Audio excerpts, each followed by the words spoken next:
machines ever think as human beings do? Of course, machines can't think as people do. The machine is different, hence they think differently. The interesting question is, just because something thinks differently from you, does that mean it's not thinking?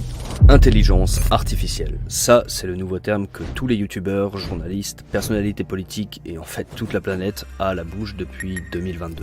Que ce soit des vidéos de Macron qui danse, des fausses images dénudées ultra réalistes de certaines célébrités ou même des nouvelles fonctionnalités soi-disant boostées par l'IA que toutes les entreprises essaient de nous refourguer, c'est impossible que vous soyez passé à côté de l'engouement autour de l'IA. Mais je vous arrête tout de suite, tous ces trucs, c'est pas de l'intelligence artificielle.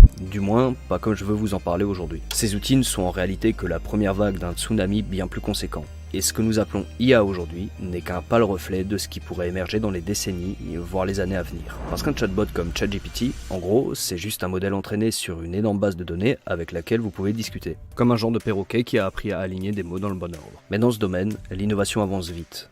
Très vite. Les outils de génération sont de plus en plus performants et remplacent de plus en plus de monde. Il y a quelques années, les modèles avaient du mal à reconnaître un chat sur une photo. Aujourd'hui, ils diagnostiquent mieux un cancer sur une radio que la plupart des médecins. Et presque à chaque fois qu'on entraîne une IA sur une tâche, elle finit par devenir meilleure que les plus grands experts du domaine en quelques années. Vous pouvez le voir sur ce graphique qui montre l'état des capacités de l'IA face aux performances humaines. Et non, vous ne rêvez pas, on se fait battre dans presque tous les domaines techniques. Les seules compétences où nous sommes encore légèrement en avance sont les maths, le code et les trucs purement humains comme l'empathie ou le bon sens.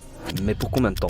Car contrairement à ChatGPT, Midjourney ou même Siri, qui sont spécialisés dans une seule tâche sans réelle compréhension de ce qu'elles font, certains chercheurs essayent de développer en ce moment même une forme d'intelligence capable d'apprendre et de comprendre n'importe quel concept exactement comme un humain pourrait le faire. Une entité capable non seulement de résoudre des équations complexes, mais aussi de percevoir la profondeur d'un texte de Shakespeare, la richesse d'une symphonie de Mozart ou la beauté d'un coucher de soleil. Et pas seulement parce que sa base de données lui dit que c'est beau, mais parce qu'elle comprendrait véritablement ce que la beauté signifie. Alors je suis d'accord avec vous, ça peut sembler assez improbable que de simples lignes de code, de simples machines, puissent développer un esprit, une âme, une conscience, enfin peu importe comment vous l'appelez. Sauf que, selon plusieurs chercheurs, nos modèles actuels sont déjà en train de montrer des signes de ce genre de comportement. En fait, aujourd'hui, la question n'est peut-être plus si oui ou non une IA développera une intelligence des millions de fois supérieure à la nôtre, mais quand. Certains avancent l'émergence de cette AGI pour intelligence artificielle générale dans les siècles à venir, voire jamais, tandis que d'autres la prédisent pour la fin de cette décennie. Mais ce qui est sûr, c'est que si elle voit le jour, elle ne sera pas qu'une simple révolution technologique. Elle pourrait redéfinir votre travail, vos relations, et même ce que signifie être humain dans le siècle à venir, voire peut-être même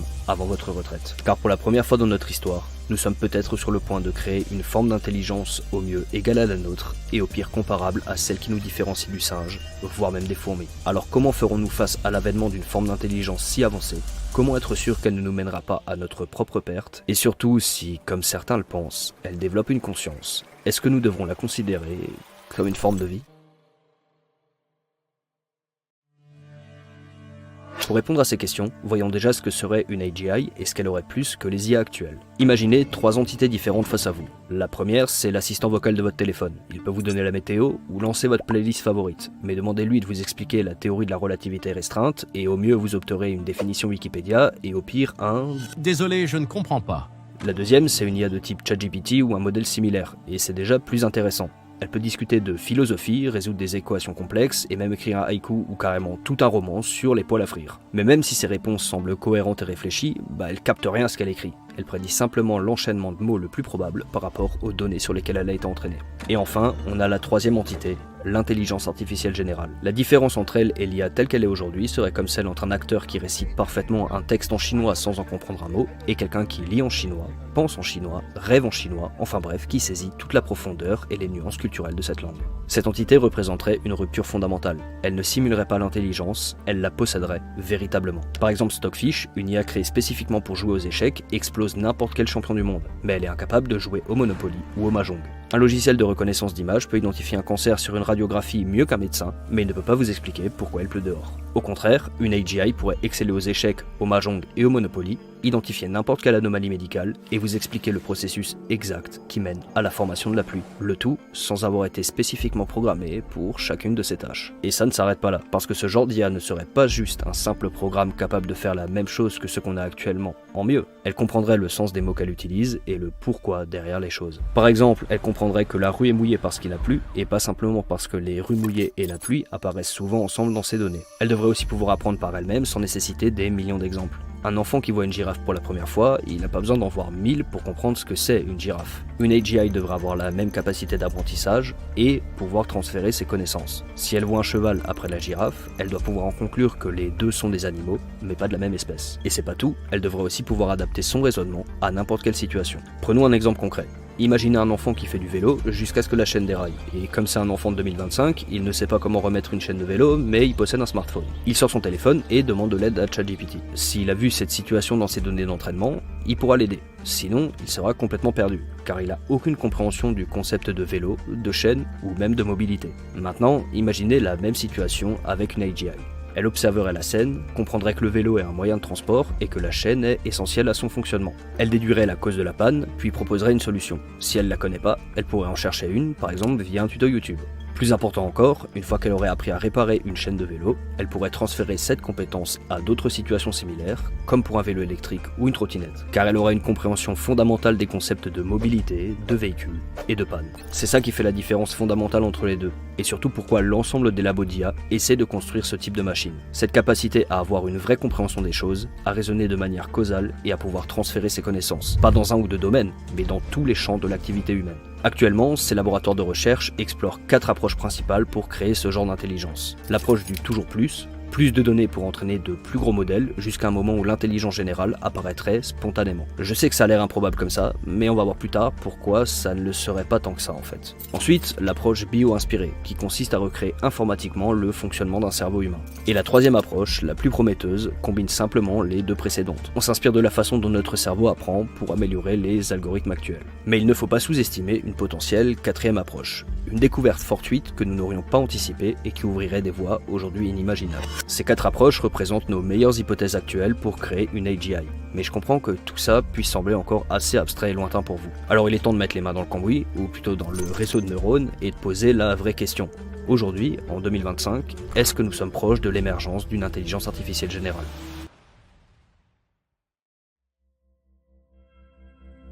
Si vous tapez AGI sur Google, vous allez être noyé sous une flopée d'articles et d'interviews qui avancent tout et son contraire. D'un côté, on a les optimistes. Shane Legg, Dario Amodei, Elon Musk et tous les patrons des grosses boîtes du secteur la prédisent au plus tôt pour la fin de cette décennie, voire de cette année. Tandis que Sam Altman, le CEO d'OpenAI, affirme carrément dans un de ses articles de janvier de cette année « Nous sommes maintenant convaincus que nous savons comment construire une AGI ». Il a d'ailleurs promis à Trump de lui fournir pendant son mandat. Alors je vous l'accorde, ces prédictions sont très couillues. Et eux, ce qui les intéresse, c'est surtout d'attirer des investisseurs pour obtenir plus de fonds et agrandir encore plus leur modèle. Malgré ça, il faut quand même garder à l'esprit que ces gens sont au cœur de cette industrie. Donc même si leur point de vue est biaisé, les gens qui bossent pour eux, ceux qui développent réellement ces IA, doivent savoir de quoi ils parlent. Mais de l'autre côté, on a une autre partie de cette communauté qui semble moins enthousiaste quant à son arrivée dans les années à venir, voire même à son arrivée tout court. Une enquête sur plus de 2000 chercheurs en IA révèle que seulement la moitié d'entre eux pensent qu'une AGI émergera avant 2060, tandis qu'une autre étude estime même à moins de 1% la probabilité d'en voir une avant 2040. Bref, ce que ce débat montre surtout, c'est que les humains en général, et même les experts, sont très mauvais pour appréhender le futur et faire des prédictions.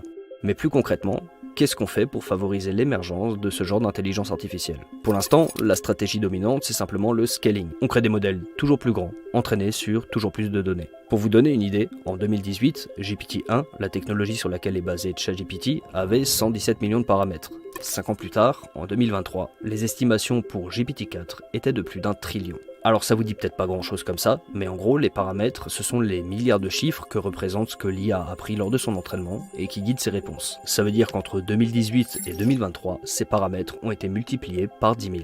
Et je pense que si vous les utilisez vous-même depuis quelque temps, vous avez remarqué que ces chatbots sortent moins de conneries, sont capables d'écrire du code qui fonctionne à peu près bien, et l'arrivée des agents IA comme Manus rajoute encore une couche aux capacités de ces modèles. Mais voilà le truc fascinant pour certains et terrifiant pour d'autres, certaines des capacités de ces modèles n'ont jamais été programmées par des humains. Elles ont émergé spontanément à mesure qu'on faisait grandir les modèles. Par exemple, GPT-3 résolvait quelques problèmes mathématiques simples, mais GPT-4 peut tacler des équations différentielles complexes et même réussir l'examen du barreau américain, un test que 60% des humains ratent au premier coup. Et ce qui est encore plus étonnant, c'est que ces capacités semblent apparaître par paliers, comme si, en augmentant progressivement la taille des modèles, ils développaient d'eux-mêmes de nouvelles facultés. Ce qui ressemble quand même beaucoup à la façon dont l'apprentissage humain fonctionne, non ? Par exemple, la capacité à résoudre des problèmes en plusieurs étapes n'apparaît qu'à partir d'une certaine taille. Et ça pose une question. Si en grandissant, ces modèles développent des capacités inattendues, qu'est-ce qui pourrait apparaître si on continue d'augmenter leur taille? Est-ce qu'une véritable intelligence générale pourrait-elle simplement émerger de nulle part? Certains chercheurs, comme Ilya Sutskever d'OpenAI, pensent que oui. Cette idée d'émergence spontanée a d'ailleurs déjà créé des controverses, comme lorsqu'en 2022, un ingénieur de Google a cru que Lambda, le modèle sur lequel il travaillait, avait développé une conscience équivalente à celle d'un enfant de 8 ans. Mais bien que l'idée ait été rejetée par l'ensemble de la communauté scientifique, ce cas soulève quand même une question assez troublante. Est-ce que nous reconnaîtrons une AGI, voire même une conscience, si elle émergeait progressivement? Parce qu'effectivement, il n'y aura pas de moment précis où une IA nous dira « Bonjour, je suis maintenant plus intelligente que vous ». Et même si elle le fait, pourquoi est-ce qu'on devrait la croire? Mais ça, on y reviendra plus tard. Alors aujourd'hui, en avril 2025, est-ce que nous sommes proches ou non de l'AGI? La réponse va vous décevoir, mais absolument personne ne peut dire quand et si une intelligence générale va voir le jour. D'un côté, les avancées sont encourageantes, et aucune barrière physique absolue ne semble montrer que ce serait impossible. Mais de l'autre, on n'est pas à l'abri qu'une barrière qu'on n'avait pas anticipée se dresse spontanément devant nous dans le futur. En fin de compte, cette question soulève surtout un énorme paradoxe. Personne ne peut prédire quand ou même si elle émergera un jour, pourtant, tous les grands laboratoires d'IA travaillent activement à la création d'une intelligence artificielle générale. C'est une course vers un objectif dont nous ne connaissons ni la distance, ni les conséquences. Et nous avançons à toute vitesse vers ce qui pourrait être la plus grande innovation technologique de tous les temps, une simple série d'outils ou une forme de conscience totalement nouvelle. Mais dans le cas où nous y arriverions, que signifierait l'émergence d'une intelligence similaire, voire supérieure à la nôtre, pour l'avenir de notre civilisation? Devrions-nous garder le contrôle d'une telle entité pour la mettre au service de l'humanité, ou au contraire lui donner le droit d'exister par et pour elle-même? Et surtout, l'avènement de cette intelligence artificielle générale nous conduira-t-elle vers une utopie sans précédent, ou pourrait-elle, comme beaucoup le redoutent, causer notre perte à tous?